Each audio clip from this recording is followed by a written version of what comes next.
في البدء كان الكلمة والكلمة كان عند الله وكان الكلمة الله.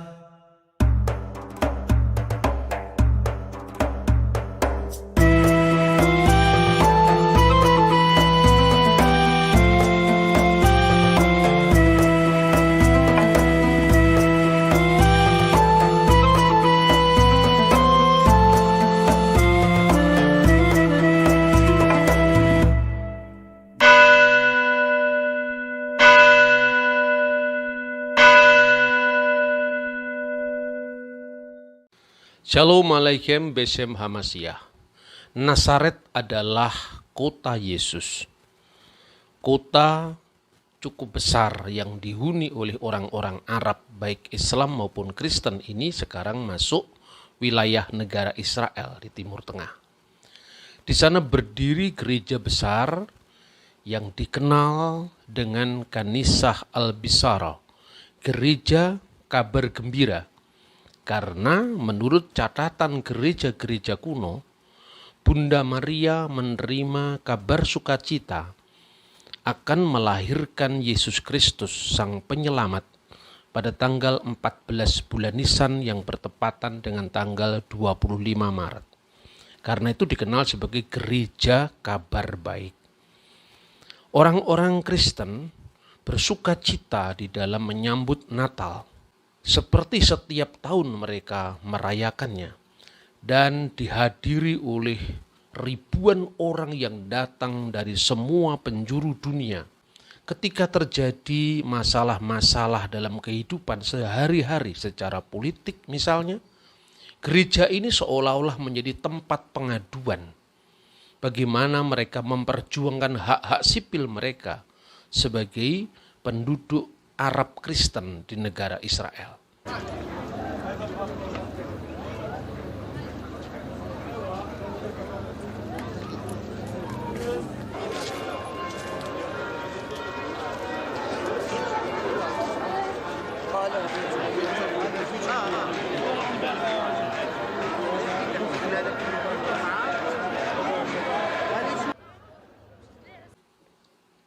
Kebersamaan antara Islam dan Kristen terjalin sangat baik, sangat toleran, saling menghormati satu sama lain.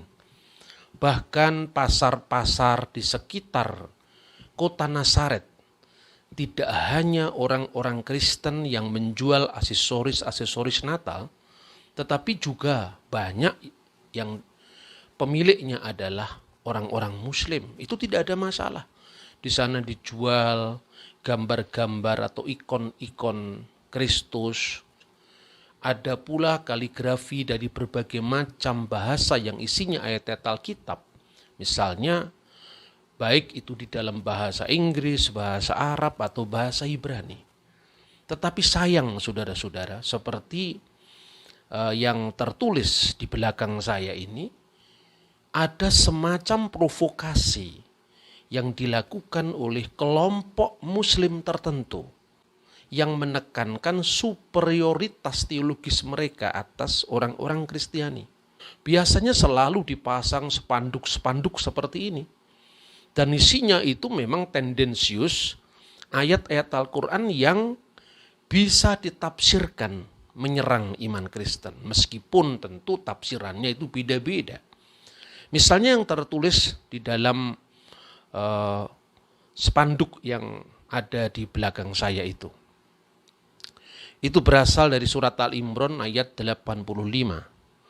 Barang siapa mengambil agama selain Islam, maka ibadahnya tidak diterima, dan di akhirat nanti dia termasuk kaum yang merugi. Wa may yabtaghi ghairul Islam dinan fala yuqbala minhu wa huwa fil akhirati minal kasirin. Ada juga ayat lain yang sangat terkenal, itu biasanya dipasang di dalam spanduk itu surat An-Nisa ayat 171. di mana ada semacam penilaian teologis bahwa orang-orang Yahudi dan Kristen, di sini khususnya konteksnya adalah orang Kristen, itu berlebih-lebihan dalam beragama. Ya ahlal kitabi, la taqlu fid dinikum wa la taqulu Allah ilal haq.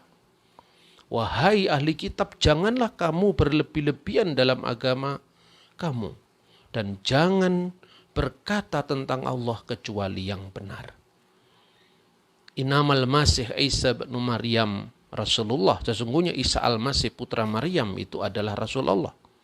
Wa kalimatuhu alqaha ila Maryam warhum minhu. Dan firman-Nya yang diberikan kepada Maryam dan roh daripadanya. Dan dalam ayat ini juga dijelaskan bahwa wala taqulu salasa. Jangan kamu menyebut Allah itu 3. Nah, saudara-saudara, kesalahpahaman semacam itu memang tentu ada di dalam sebagian besar umat Islam. Namun mereka yang tidak mau memasuki dalam dialog teologis, mereka akan meneruskan kesalahpahaman itu. Dan ketika dalam situasi sosial yang normal, tentu mereka tidak tega atau tidak sampai untuk mengucapkannya kepada saudara mereka yang Kristen. Tetapi ketika itu dipicu dengan konflik sedikit saja dalam masyarakat, itu akan menjadi semacam minyak yang menyalakan atau mengobarkan konflik itu. Sebenarnya bagaimana kita memahami tuduhan-tuduhan yang dilontarkan oleh sebagian orang tentang iman Kristen? Katakanlah misalnya mengenai istilah anak Allah yang sangat terkenal itu. Mengenai Ibnullah, ya, putra Allah yang sangat terkenal itu. Sebetulnya setiap agama itu mengenal apa yang dikenal dengan ungkapan-ungkapan yang bersifat metafor, bersifat majasi, bersifat perumpamaan tentang Tuhan. Dan itu tentu tidak bisa dipahami secara letterlah. Saya pernah mendengarkan ceramah dari Habib Rizik yang menurut saya itu sangat bagus. Dan salah satu apa yang diceramahkan itu adalah tentang bagaimana antara umat Islam sendiri memahami ayat-ayat mutasyabihat. Ayat-ayat yang harus dipahami secara metafor. Misalnya, yadullah fauqa aidihim, tangan Allah di atas tangan mereka. Ada yang mengatakan bahwa ayat itu artinya benar-benar Allah punya tangan. Tetapi kita tidak boleh bertanya bagaimana tangannya. Tetapi ada pula yang menafsirkan secara alegoris bahwa pertolongan Allah itu atas mereka. Ada ayat Quran atau hadis yang menceritakan tentang sifat Allah. Seperti yadullah, kalau secara bahasa tangan Allah. Ainullah, secara bahasa mata Allah, saudara. Atau dohika Rob, atau Allah tertawa, saudara, dohika. Nah ini bicara tentang sifat Allah. Bagaimana cara menafsirkannya? Satu, ada cara tafwid. Apa itu tafwid? Menyerahkan makna dan hakikat sifat Allah kepada Allah dengan tujuan tanzih. Jadi kalau Allah katakan yadullah, apa maksudnya? Saudara, cara ini hanya menjawab wallahu a'lam bimuradih. Hanya Allah yang tahu apa maksud tangan Allah. Wallahu a'lam. Tapi mereka juga nggak berani menisbahkan tangan kepada Allah. Jadi mereka mengambil sikap tafwid, menyerahkan urusan kepada Allah. Ini thariqah yang pertama. Kedua,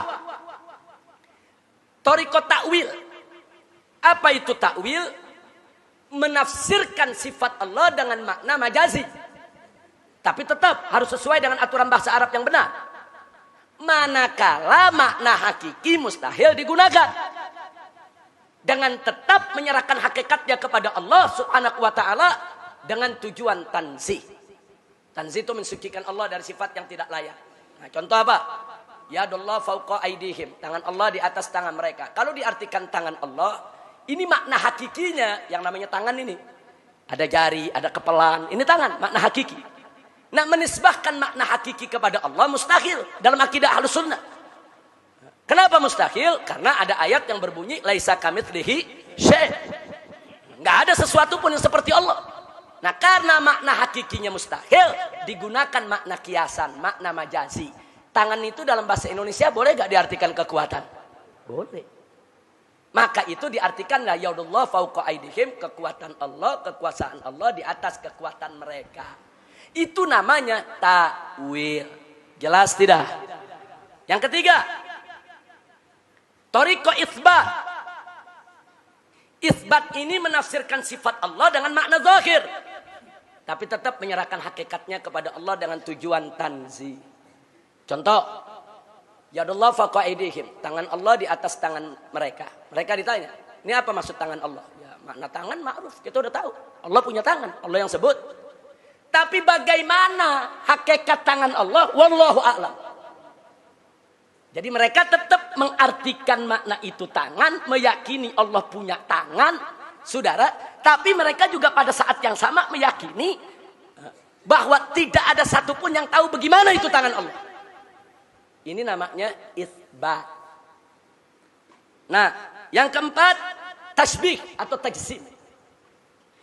Ini menafsirkan sifat Allah dengan makna hakiki. Jadi kalau disebutkan tangan Allah, ya artinya tangan Allah. Tangan Allah ya bagaimana? Ya tangan begini. Sama seperti manusia punya. Ini namanya tasbih dan tajsim. Nah, saudara, Aswaja mengambil thariqah yang pertama dan kedua. Seluruh ulama Ahlus Sunnah wal Jamaah membolehkan ikut tafwid atau takwil. Dari dulu sampai sekarang, termasuk tafsir Imam Tobari, itu tafsir salafi, tafsir ulama salaf. Yang tertua, saudara, itu menggunakan tafwid dan menggunakan takwil. Dan ternyata hal yang sama itu ada di dalam kekristenan. Saya berandai-andai pada waktu mendengar ceramah dari Rizik Syihab. Alangkah indahnya apabila pemahaman dia yang seperti itu dengan metode yang sama diterapkan bagi orang Kristen. Tentu tidak mau menyamakan agama, tidak. Tetapi artinya, apakah mungkin kira-kira seperti itu? Di dalam agama lain itu juga memiliki pandangan yang serupa dengan apa yang dikembangkan dalam dunia Islam. Jangan-jangan istilah putra Allah itu tidak berarti Allah itu beranak dan diperanakkan sekasar apa yang diyakini oleh orang-orang Arab jahiliyah sebelum zaman Islam. Dan sebagai seorang Kristiani tentu saya mengatakan bahwa iman Kristen tidak menuhankan manusia. Sehingga Allah itu dibatasi oleh fisik tertentu, ruang, waktu, jarak, itu tidak ada. Seorang bapak gereja yang masih diajar oleh generasi rasuli, artinya generasi para murid Yesus, yaitu Irenaeus. Al-Qiddis Irenaeus atau Santo Irenaeus itu pernah belajar pada Santo Polikarpus dari Smyrna, seorang episkop dari salah satu 7 jemaat yang dikisahkan dalam kitab Wahyu. Lalu Polikarpus sendiri diajar langsung oleh Rasul Yohanes anak Zebedius. Dalam salah satu bukunya, beliau mengatakan begini, dan itu dilestarikan ungkapannya di dalam bahasa Latin tentang istilah putra Allah ini. Filius enim, tentang istilah anak Allah. Huemat modum et quidam ante nos dicit. Seperti yang dipahami oleh orang-orang sebelum kami. Itu dipahami dalam 2 hal. Yang pertama adalah alius quidem secundum naturam. Pengertian anak secara fisik. Euquat natus et filius, seperti seorang diperanakkan. Tetapi yang kedua, alius autem secundum it quod factus es. Tetapi ada juga yang menafsirkan itu adalah seperti atau dikiaskan sebagai anak. Repuratur filius, sebagaimana dianggap seperti anak tetapi bukan anak beranak. Lalu diungkapkan dengan licet sit differentia, sekalipun dibedakan di sana, internatum et factum. Dibedakan antara dilahirkan dan tidak diciptakan. Nah, ini menarik. Jadi sebelum konsili Nikea, jauh sebelum konsili Nikea itu memutuskan bahwa aku percaya akan satu Tuhan, satu junjungan agung, yaitu Yesus Kristus. Ini mirip kalau dalam pemahaman Islam itu adalah tauhid rububiyah.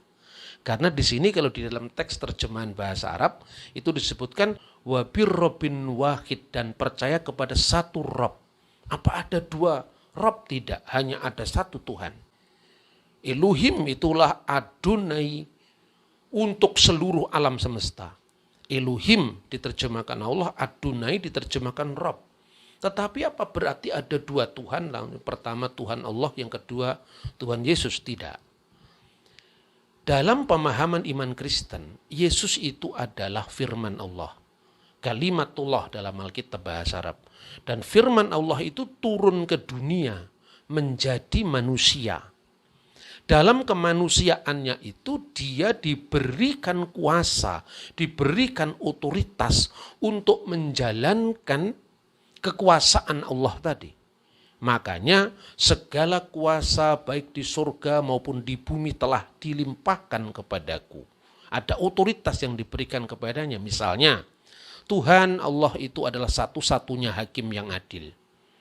Tapi kenapa Yesus juga disebut hakim yang adil? Tidak ada dua hakim yang adil, cuma ada satu hakim yang adil. Itu bisa berarti Allah yang Maha Kuasa telah melimpahkan otoritas kehakimannya kepada Al-Masih atau Sang Kristus. Itulah makna ketuhanan. Nah, dalam pengertian apa? Yesus disebut sebagai Allah dan bukan Allah itu adalah Yesus. Karena itu umat Kristen sepakat dengan apa yang dikatakan Al-Quran. Bahwa laqad kafara alladziina qalu innallaha salisu salasya. Sungguh telah kafir orang-orang yang berkata Allah itu adalah ketiga dari yang tiga. Surat Al-Ma'idah ayat 73. Juga orang Kristen itu mesti harus setuju dengan apa yang dikatakan oleh Al-Quran. Laqad kafara alladziina qalu innallaha huwal masih. Kafirlah orang yang berkata bahwa Allah adalah Al-Masih. Karena tidak ada dalam kredo iman Kristen yang mengatakan bahwa Allah itu adalah Yesus. Tidak. Tetapi ketika orang Kristen mengatakan bahwa Yesus itu adalah Elohim, Yesus itu adalah Theos, Yesus itu adalah Allah, tidak dalam makna fisik kemanusiaan Yesus adalah Allah. Ini seperti diungkapkan di dalam Injil Yohanan pasal 1 ayat 1. Fil bad'il kanal kalimah wal kalimatu kana indallah wa kana kalimatullah. Pada mulanya adalah firman dan firman itu bersama-sama dengan Allah dan firman itu adalah Allah. Yang pertama firman itu bersama-sama dengan Allah itu artinya bahwa firman itu bisa dibedakan dengan Allah. Artinya firman itu adalah sifat datiyah kalau di dalam istilah teologis Kristen dalam bahasa Arab itu sifat datiyah, yaitu Allah yang menitahkan segala sesuatu dengan firman-Nya dan roh-Nya. Firman Allah itu tentu tinggal kekal dalam wujud Allah sendiri karena tidak ada dua yang kekal. Tidak ada dua yang tak berpermulaan dan tak berakhiran. Hanya Allah saja yang tak berpermulaan dan tak berakhiran. Maka seperti yang dikatakan oleh Alkitis Irenaeus, dia mengatakan begini, Allah itu esa dan tidak tergantung dengan siapapun juga. Tetapi dengan firman-Nya dan roh-Nya, Allah telah menciptakan, memelihara, dan menyelenggarakan segala sesuatu. Dan dalam tulisan yang lain, Irenaeus mengumpamakan roh Allah dan firman Allah yang tinggal kekal dalam wujud Allah yang satu itu diumpamakan laksana kedua tangan Allah. Tidak berarti tangan dalam pengertian fisik. Dan dalam hal ini ada titik temu antara teologi ahli sunnah wal jamaah dan iman Kristen. Bahwa sama-sama kita tidak mengakui Allah itu seorang yang bisa dipahami punya bentuk fisik. Lain halnya dengan kemanusiaan Yesus. Tentu ini pembahasan tentang kodrat ganda Kristus sebagai yang kamilu billahud wa kamilu bin nasd. Kamilu bilahud itu menunjuk kepada kalimat Allah yang kekal, yang satu dengan wujud Allah selama-lamanya, tidak pernah terpisah dari Allah sekejap pandangan pun. Begitu juga roh Allah yang tinggal dalam wujud Allah yang satu tadi. Itulah sebabnya orang Kristen menyebut kata Tritunggal Maha Kudus. Nah, saudara-saudara yang terkasih dalam Tuhan Yesus, apakah sebabnya kemudian orang Kristen itu membedakan antara firman itu adalah Allah dengan Allah itu adalah Al-Masih?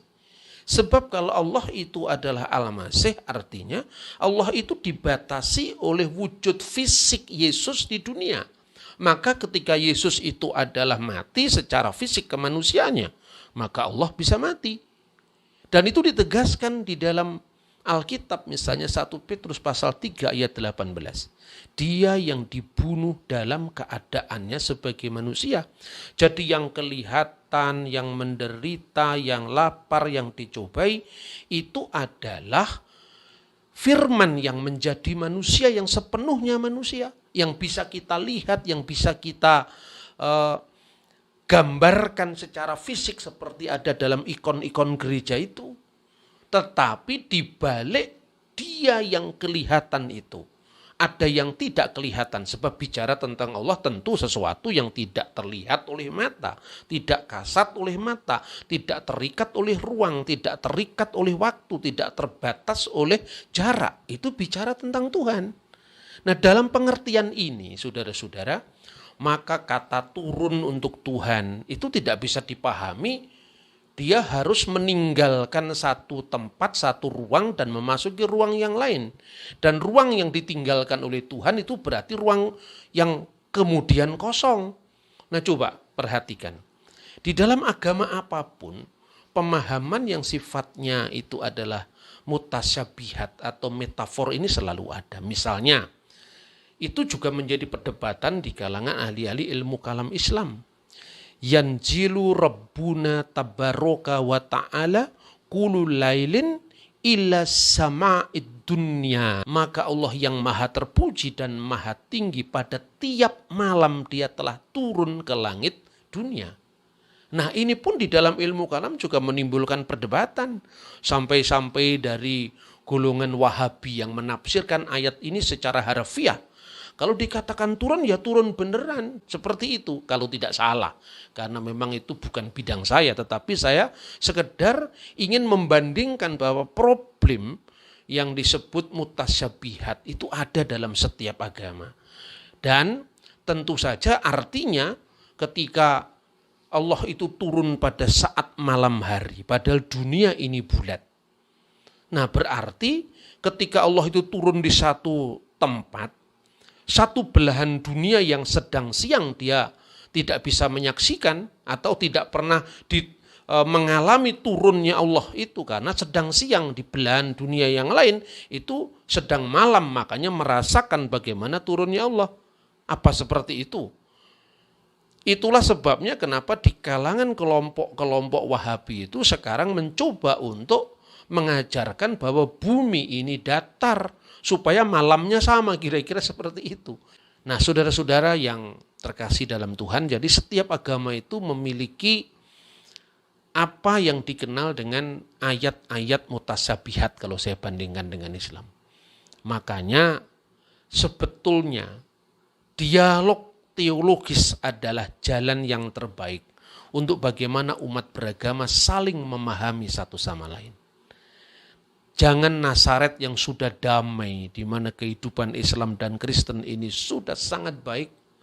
Kemudian gara-gara ada orang-orang Muslim yang katanya itu bekerja di Arab Saudi atau di tempat-tempat lain di dunia Arab, kemudian pulang ke sana, Dia membawa suasana yang berbeda dengan Palestina atau Israel dan membawa pemahaman ekstrim itu ke Nazaret. Dan ini sangat disayangkan.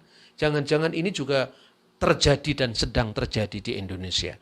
Karena itu saya mengapresiasi apa yang kita saksikan dari ceramahnya Pak Rizik Syihab. Tetapi alangkah baiknya kalau apa yang beliau sampaikan tentang metode memahami ayat-ayat mutasyabihat itu paling tidak dia sedikit empati kepada agama lain. Jangan-jangan istilah anak Allah itu juga tidak sama dengan yang dipahaminya bahwa Allah itu beranak secara fisik dan bidannya siapa. Dia tidak perlu dalam posisi untuk meyakini, karena inilah yang namanya dialog, agree and disagreement. Tetapi minimum dalam posisi untuk memahami yang lain. Semoga pemahaman dialogis yang saling mencerahkan, saling menghormati satu sama lain, dan tidak mengembangkan kesalahpahaman ini bisa kita kembangkan di Indonesia. Jangan contoh spanduk-spanduk yang tersebar di dekatnya gereja, ini dipasang di pintu masuk menuju kepada gereja Kabar Baik. Ini sesungguhnya adalah suatu contoh bagaimana pemahaman yang sangat-sangat tidak baik terhadap pihak lain. Kenapa tidak mengembangkan empati? Kenapa mengembangkan sikap hitam putih bahwa orang lain itu mesti salah seperti yang dia pahami? Ingat, tidak dalam posisi meyakini, tetapi dalam posisi saling memahami. Soal kemudian orang itu memilih pilihannya, agamanya, itu urusan Tuhan. Kalau dalam Islam dikenal hidayah, dalam Kristen dikenal Roh Kudus yang menjamah setiap orang untuk mengenal Tuhan yang sesungguhnya, yang menyatakan diri dalam Kristus Yesus, yang setiap akhir tahun kita peringati kehadirannya sebagai manusia. Kehadirannya sebagai manusia. Tapi firman itu telah menjadi manusia dan tinggal di antara kita. Wal kalimatu sara jasadan wa halla bainana wa ra'ayna masduhu masdan liwahidi minal ab mamlu'an nikmatan wa haqqan. Dan telah tinggal bersama kita. Dan kita telah melihat kemuliaannya, yaitu kemuliaan yang diberikan kepadanya sebagai putra tunggal Bapa, penuh kasih karunia dan kebenaran. Shalom alaikum bismillah.